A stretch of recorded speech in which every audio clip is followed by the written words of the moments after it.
بسم اللہ الرحمن الرحیم۔ السلام علیکم everyone, my name is Siddiqa Saleem and welcome back to my channel. انشاءاللہ آج ہم پروفٹ سیریز میں موسیٰ علیہ السلام کے واقعے کو مزید ڈسکس کریں گے۔ اللہ تعالیٰ سے دعا ہے کہ اللہ تعالیٰ اس پر عمل کرنے کو ہمارے لیے آسان بنا دے، آمین ثم آمین۔ تو لیکچر کو ہم اسٹارٹ کرتے ہیں پراپرلی۔ بسم اللہ الرحمن الرحیم، نحمدہ و نصلی علی رسولہ الکریم، اما بعد فاعوذ باللہ من الشیطان الرجیم، بسم اللہ الرحمن الرحیم۔ تو موسیٰ علیہ السلام کا واقعہ ہم نے یہاں تک کہ سمجھ لیا تھا کہ موسیٰ علیہ السلام کو اللہ تعالیٰ نے خطاب کر کے فرمایا کہ اے موسیٰ، آپ فرعون کے پاس جائیے اور اسے تبلیغ کیجیے۔ موسیٰ علیہ السلام تھوڑے تذبذب کا شکار ہوئے کہ میں کس طرح فرعون کے پاس جاؤں، کیونکہ وہ اس قدر ظالم اور جبری ہے کہ وہ کسی کو بھی اپنے سامنے ٹکنے نہیں دیتا اور اس پر ظلم و ستم کرتا ہے، اور خاص طور پر اس وقت کہ جب کہ مجھ سے تو قتل بھی ہو گئے ہیں وہاں پر۔ تو اللہ تعالیٰ نے موسیٰ علیہ السلام کی اس فکر کو دور کیا اور موسیٰ علیہ السلام کی اس دعا کو قبول کر لیا کہ ہارون علیہ السلام کو جو انہوں نے پیغمبر یا نبی بنانے کی اللہ تعالیٰ سے دعا فرمائی تھی، تو اللہ تعالیٰ نے اس دعا کو قبول کر لیا اور کہا کہ جائیے موسیٰ، ہم نے آپ کے بازو کو حضرت ہارون علیہ السلام کے ساتھ مضبوط کیا ہے۔ پھر وہاں سے حضرت موسیٰ علیہ السلام روانہ ہوئے اور اپنے شہر جہاں پیدا ہوئے تھے وہاں واپس آئے۔ پھر اس کے بعد اپنے بھائی کو لے کر جو ہے حضرت موسیٰ علیہ السلام اور ہارون علیہ السلام دونوں مل کر جو ہے فرعون کے دربار میں گئے، اور فرعون دیکھ کر جو ہے پہلے تو بہت زیادہ یعنی موسیٰ علیہ السلام نے جا کر جو ہے نا وہاں پر تبلیغ شروع کی اور بتایا کہ ہم جو ہے تیری طرف ایک دعوت لے کر آئے ہیں، اور وہ دعوت ایک اور واحد سچے رب کی ہے، جس نے ہمیں پیدا کیا، جس نے تمہیں پیدا کیا، جس نے تمام انسانوں کو ہر چیز کو بنایا، وہ ہمارا رب ہے۔ تو موسیٰ علیہ السلام کی اس بات پر فرعون ظاہر ہے کہ وہ جبری تھا اور وہ صرف اور صرف اپنے آپ کو بڑا سمجھتا تھا، اور نعوذ باللہ لوگوں سے خود کو خدا کہلواتا تھا، تو وہ تو بالکل اس بات کو برداشت نہیں کر سکتا تھا۔ تو اس نے جو ہے اس بات کی تکذیب کی کہ کوئی خدا نہیں ہے، میں ہی خدا ہوں، اور کیا تم دیکھتے نہیں ہو کہ میرے نیچے نہریں بہتی ہیں، یعنی میرے نیچے نہریں بہتی ہیں کا مطلب یہ ہے کہ میرے پاس تمام خزانوں کی کنجیاں ہیں، اس طرح سے تعبیر کیا جاتا ہے، میرے نیچے نہریں بہتی ہیں، اس طرح کہا جاتا ہے اس بات کو کہ جس کے پاس بہت زیادہ خزانے وغیرہ موجود ہوں۔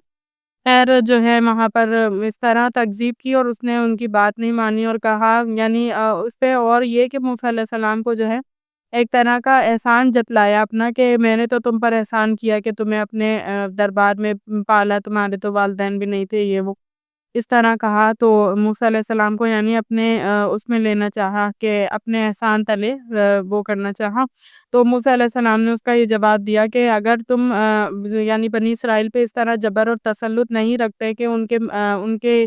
یعنی بنی اسرائیل کے لوگوں کو، ان کی اولادوں کو آزادانہ طور پر پالنے دیتے، تو یہ ایسا نہیں ہوتا، تمہارا یعنی کوئی احسان نہیں ہے مجھ پر، اگر تم اس طرح کا جبر کر کے نہ رکھتے ہوتے تو میں اپنے والدین ہی کے پاس پلتا۔ خیر موسیٰ علیہ السلام جب یہ لے کر آئے یعنی یہ بات لے کر آئے، اسٹیٹمنٹ لے کر آئے، تو اس کی ظاہر ہے کہ وہ ایک جابر انسان تھا، تو اس نے ان کی بات نہیں مانی۔ تو موسیٰ علیہ السلام کی طرف سے یعنی اللہ تعالیٰ نے موسیٰ علیہ السلام، جب میں نے آپ کو واقعہ بتایا نا کہ طور کے مقام پر جو موسیٰ علیہ السلام کو معجزہ نظر آیا تھا کہ اللہ تعالیٰ نے جو ہے موسیٰ علیہ السلام، یہ جو آگ کا واقعہ میں نے آپ کو بتایا کہ موسیٰ علیہ السلام کے سامنے ایک آگ جل رہی تھی، وہاں پر اللہ تعالیٰ نے ان سے کلام کیا، تو اسی وقت اللہ تعالیٰ نے ان کو دو معجزے دکھائے تھے تاکہ موسیٰ علیہ السلام کو جو ہے اس کے ذریعے سے کیا ہو، آسانی ہو فرعون سے جو ہے فرعون سے مقابلہ کرنے میں اور اس کو تبلیغ کرنے میں آسانی ہو۔ تو اللہ تعالیٰ نے نا موسیٰ علیہ السلام کو دو معجزات عطا فرمائے تھے، ایک عصا کا معجزہ تھا اور ایک ید بیضا کا معجزہ تھا۔ ید بیضا کا مطلب یہ تھا کہ حضرت موسیٰ علیہ السلام اپنے جب ہاتھ کو اپنے بغل میں ڈالتے تھے تو اس صورت میں کیا ہوتا تھا کہ موسیٰ علیہ السلام کا ہاتھ چمکتا ہوا نکلتا تھا۔ اسی طرح دوسرا معجزہ یہ تھا کہ موسیٰ علیہ السلام کا جو عصا تھا، جس کے میں نے آپ کو پہلے ڈسکرائب کیا کہ موسیٰ علیہ السلام نے اللہ تعالیٰ کو بتایا کہ میں اس کے ذریعے سے پتے جھاڑتا ہوں، بکریوں کو جو ہے لے کر جاتا ہوں، تو اس طرح کے کام کرتا ہوں، تو اس کو معجزہ یہ عطا کیا اللہ تعالیٰ نے کہ اللہ تعالیٰ نے یعنی موسیٰ علیہ السلام کو حکم دیا کہ اے موسیٰ، آپ جو ہے اپنے عصا کو زمین پر ڈالیے۔ جب موسیٰ علیہ السلام نے جیسے ہی عصے کو ڈالا زمین پر، تو اسپونٹینیسلی یعنی بیک وقت ایک ہی وقت میں جو ہے نا وہ عصا جو ہے وہ سانپ بن گیا۔ تو موسیٰ علیہ السلام اس سے گھبرا گئے۔ اس سے ایک اور بات میں استدلال کرنا چاہوں گی، میں آپ کو بتانا چاہوں گی کہ اس معجزے سے پتہ ہے کیا ظاہر ہوتا ہے۔ دیکھیں اللہ تعالیٰ ہی تمام معجزات کا دکھانے والا ہے، کسی نبی کو اللہ تعالیٰ معجزہ عطا فرماتے ہیں، یعنی یہاں پر اگر موسیٰ علیہ السلام کو خود سے پتا ہوتا کہ میں اس عصے کو ڈالوں گا، یہ خود بخود سانپ بن جائے گی۔ اگر اس بات کا موسیٰ علیہ السلام کو پہلے سے علم ہوتا تو وہ کبھی نہ ڈرتے، لیکن قرآن نے فرمایا کہ وہ ڈرے۔ تو اس بات سے ظاہر ہو گیا کہ پیغمبر جو ہے وہ جو معجزہ دکھاتے ہیں وہ اللہ تعالیٰ کا حکم ہوتا ہے معجزہ دکھانا، تو پیغمبر کے ہاتھ سے وہ ظاہر ہو جاتا ہے وہاں پر۔ تو اللہ تعالیٰ نے ان دو معجزات کے ذریعے سے جو ہے موسیٰ علیہ السلام اور موسیٰ علیہ السلام کی مدد فرمائی۔ تو فرعون سے انہوں نے جو ہے یہ وہ کر لیا کہ میں جو ہے تم سے مقابلہ کروں گا، یعنی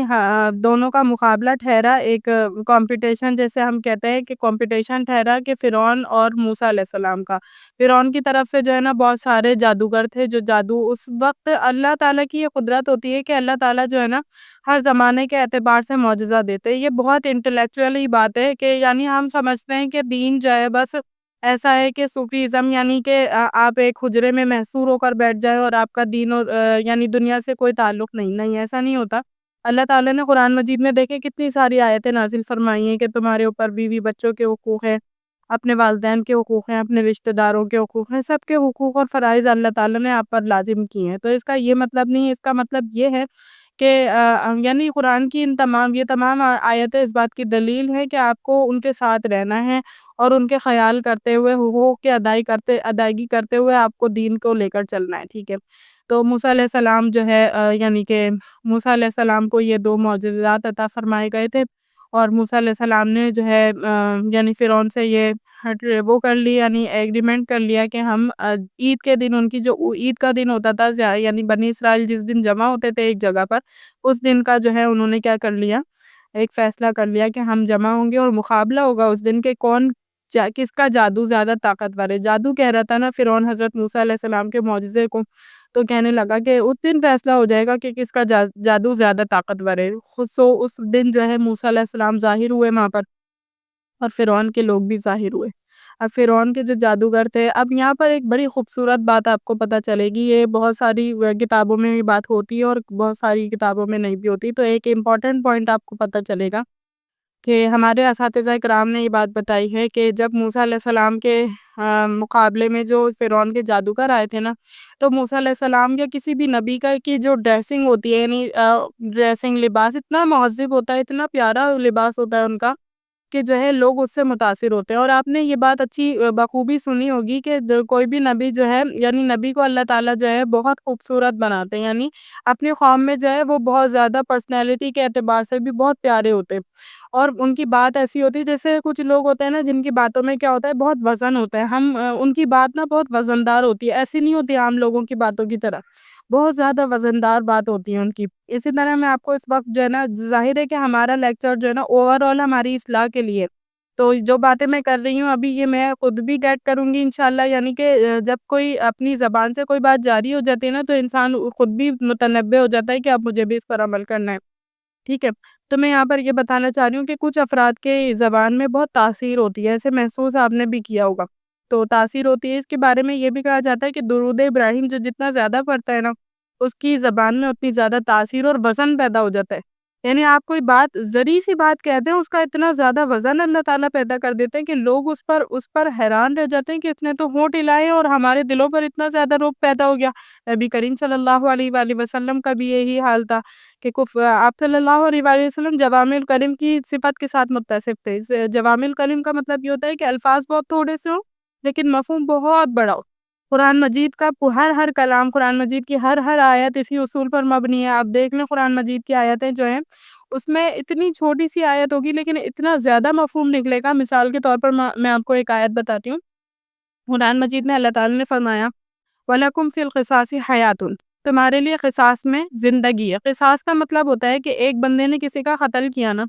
تو اسلام کا قانون یہ ہے کہ اب اس بندے کو بھی قتل کیا جائے گا، ٹھیک ہے۔ اب اس بندے کو بھی قتل کیا جائے گا۔ اب اس کی بہت ساری حکمتیں آپ فائنڈ آؤٹ کر سکتے ہیں، اور اللہ تعالیٰ فرما رہے ہیں کہ یہ جو بندے کے بدلے بندے کو قتل کرنا ہے نا، یہ اس میں بڑی زندگی ہے۔ اب آپ کے ذہن میں سوال پیدا ہو سکتا ہے، بھائی ایک بندے کو تو دوسرے بندے کے بدلے میں قتل کیا جا رہا ہے، زندگی کہاں ہے، یہاں تو موت ہے، لیکن اس میں بڑی زندگی ہے۔ آپ اگر انٹلیکچولی اگر آپ سوچ اور غور و فکر اور تدبر کرنے والے ہیں تو آپ کی سمجھ آئے گی کس طرح زندگی ہے۔ دیکھیں میں آپ کو 3 پوائنٹ بتاتی ہوں ایٹ لیسٹ۔ یہاں پر اس طرح زندگی ہے کہ جب اس مجرم کو سزا ملے گی تو بہت سارے لوگ اس کے جرم سے بچ جائیں گے، قتل ہونے سے بچ جائیں گے، پہلا پوائنٹ ہو گیا، ٹھیک ہے۔ اب جب اس مجرم کو سزا ملے گی تو اس کی عبرت پا کر دوسرے لوگ کیا کریں گے، اس فعل خبیث سے بچ جائیں گے، یعنی وہ نہیں کریں گے وہ کام۔ تیسرا پوائنٹ اگر میں آپ کو بتاؤں، بڑا پیارا خوبصورت پوائنٹ ہے، وہ یہ ہے کہ اللہ تعالیٰ نے جتنی بھی سزائیں اس دنیا میں رکھی ہے نا، وہ اپنے بندے کی رحمت کے لیے، اپنے بندے پر مہربانی کے لیے رکھی ہے۔ یعنی اللہ تعالیٰ چاہتے ہیں کہ اگر میرے بندے نے کوئی گناہ کیا ہے تو وہ اس دنیا میں ہی گناہ کی سزا بھگت کر آ جائے، میں اس کو کوئی سزا نہ دوں۔ اسی وجہ سے آپ دیکھتے ہیں سیرت میں، یعنی نبی کریم صلی اللہ علیہ وآلہ وسلم کی جو احادیث مبارکہ ہیں، اس میں بہت مرتبہ بہت صحابہ کرام نے، جن سے کوئی خدا نہ خواستہ لغزش ہو جایا کرتی تھی، تو وہ فوراً آ جایا کرتے تھے